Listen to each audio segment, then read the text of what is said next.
Assalamualaikum warahmatullahi wabarakatuh. Halo teman-teman semua, perkenalkan nama aku Ariska Dalila dengan NIM B1A12311. Aku berasal dari program studi Ilmu Hukum Fakultas Hukum Universitas Jambi. Di sini, aku ingin menjelaskan materi terkait hukum perdagangan internasional, bahagian subjek hukum, dan juga sumber-sumber hukum dari hukum perdagangan internasional. Bagian pertama yang akan kita bahas adalah mengenai subjek hukum dari hukum perdagangan internasional. Subjek hukum dari hukum perdagangan internasional adalah entitas ataupun badan hukum yang memiliki hak dan kewajiban terkait dengan perdagangan internasional. Subjek hukum dari hukum perdagangan internasional itu ada 5. Yang pertama ada negara atau state, yang kedua ada organisasi internasional, yang ketiga ada perusahaan multinasional, yang keempat ada lembaga keuangan internasional, dan yang kelima ada individu.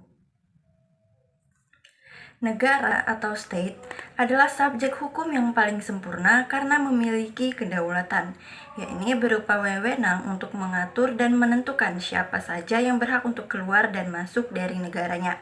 Selain itu, negara juga berperan sebagai pembuat hukum atau regulator yang mengikat semua subjek hukum termasuk individu dan juga perusahaan.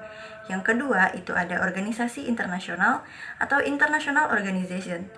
Organisasi internasional itu terbagi menjadi 2. Yang pertama ada organisasi internasional pemerintah, adalah organisasi yang didirikan oleh 2 atau lebih negara melalui perjanjian internasional yang dilakukan oleh para negara peserta yang melakukan perjanjian internasional tersebut.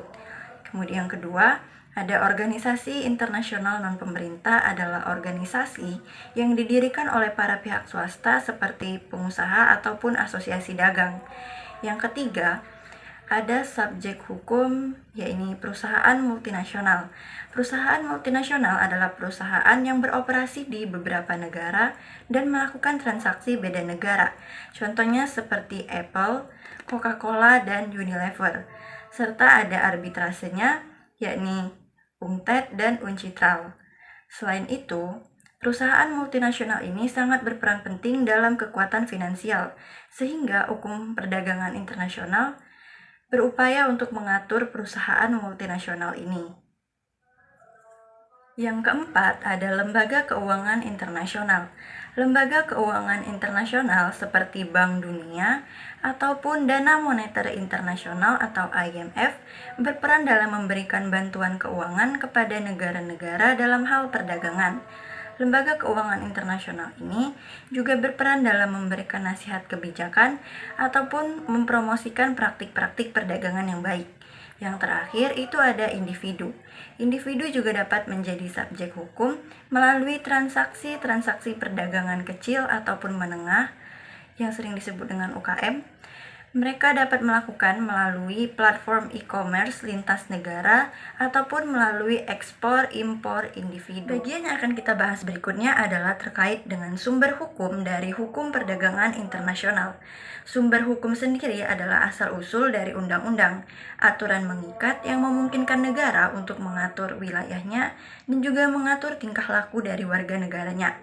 Sumber hukum dari hukum perdagangan internasional itu ada 5. Yang pertama ada international law atau hukum internasional. Yang kedua ada international convention atau perjanjian internasional. Yang ketiga ada international customary law, yaitu hukum kebiasaan internasional. Yang keempat ada arbitration, international court decision atau arbitrase. Dan yang terakhir itu ada national law atau hukum nasional. Sumber hukum yang pertama itu ada international law atau hukum internasional. Hukum internasional itu terbagi menjadi 2. Ada hukum internasional publik dan juga ada hukum internasional private. Hukum internasional publik adalah serangkaian aturan yang mengatur tentang hubungan antara negara dan subjek hukum lainnya. Sementara hukum internasional private atau yang sering disebut dengan hukum perdata internasional adalah serangkaian aturan yang mengatur terkait dengan masalah ataupun persoalan yang bersifat keperdataan. Kemudian untuk sumber hukum yang kedua itu ada International Convention atau perjanjian internasional. Ada perbedaan antara International Convention dengan Treaty. International Convention itu dibuat oleh lebih dari 2 negara atau bersifat multilateral dan juga memiliki tujuan yang bersifat general atau umum.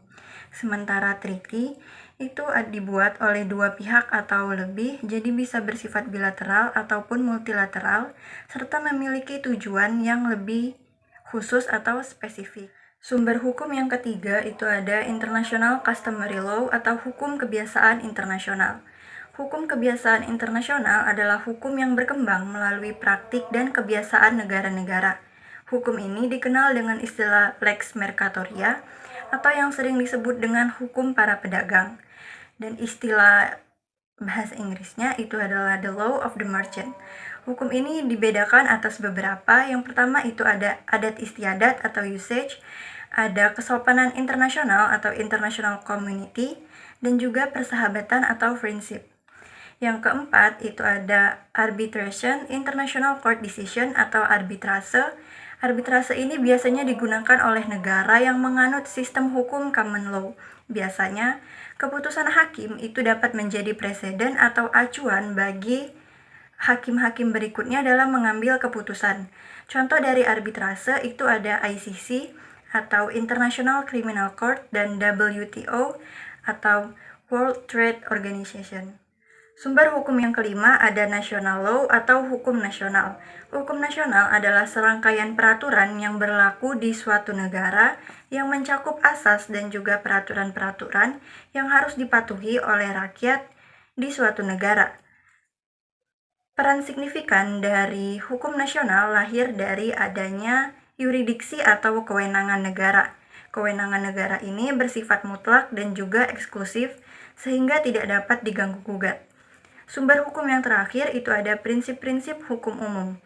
Prinsip-prinsip hukum umum dinilai penting sebagai sumber hukum dalam upaya untuk mengembangkan hukum, termasuk hukum perdagangan internasional.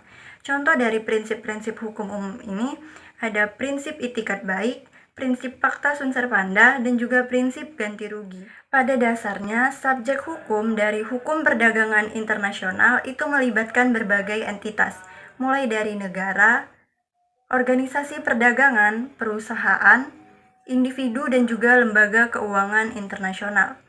Masing-masing dari subjek hukum ini tentunya memiliki peran yang sangat penting dalam kebijakan perdagangan, transaksi, dan juga dukungan keuangan.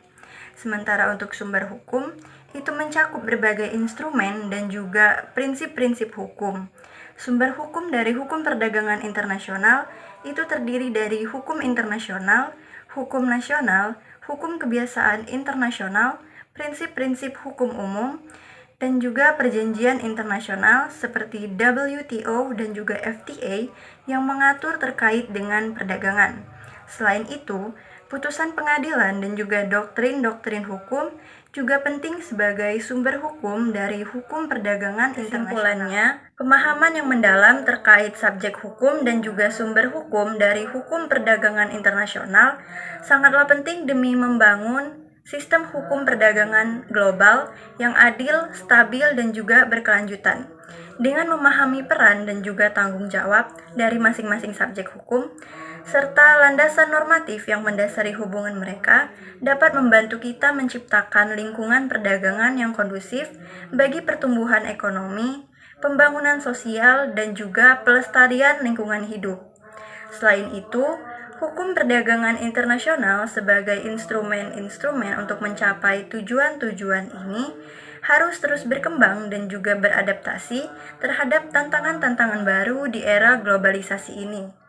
Subjek hukum dan juga sumber hukum dari hukum perdagangan internasional itu saling berkaitan erat dan membentuk kerangka kerja yang sangat kompleks, sehingga pemahaman yang sangat mendalam terkait sumber hukum dan juga subjek hukum dari hukum perdagangan internasional ini sangatlah penting bagi pihak-pihak yang terlibat dalam perdagangan internasional. Tujuannya adalah untuk memastikan bahwa pihak-pihak yang terlibat dalam hukum perdagangan internasional ini mematuhi setiap aturan-aturan yang berlaku, serta pemahaman ini juga bertujuan untuk memfasilitasi perdagangan internasional yang adil, transparan, stabil, dan juga berkelanjutan. Sekian penjelasan saya terkait materi dari hukum perdagangan internasional, bagian subjek hukum dan juga sumber hukum. Apabila ada salah kata ataupun kekurangan, saya mohon maaf. Saya ucapkan terima kasih. Wassalamualaikum warahmatullahi wabarakatuh.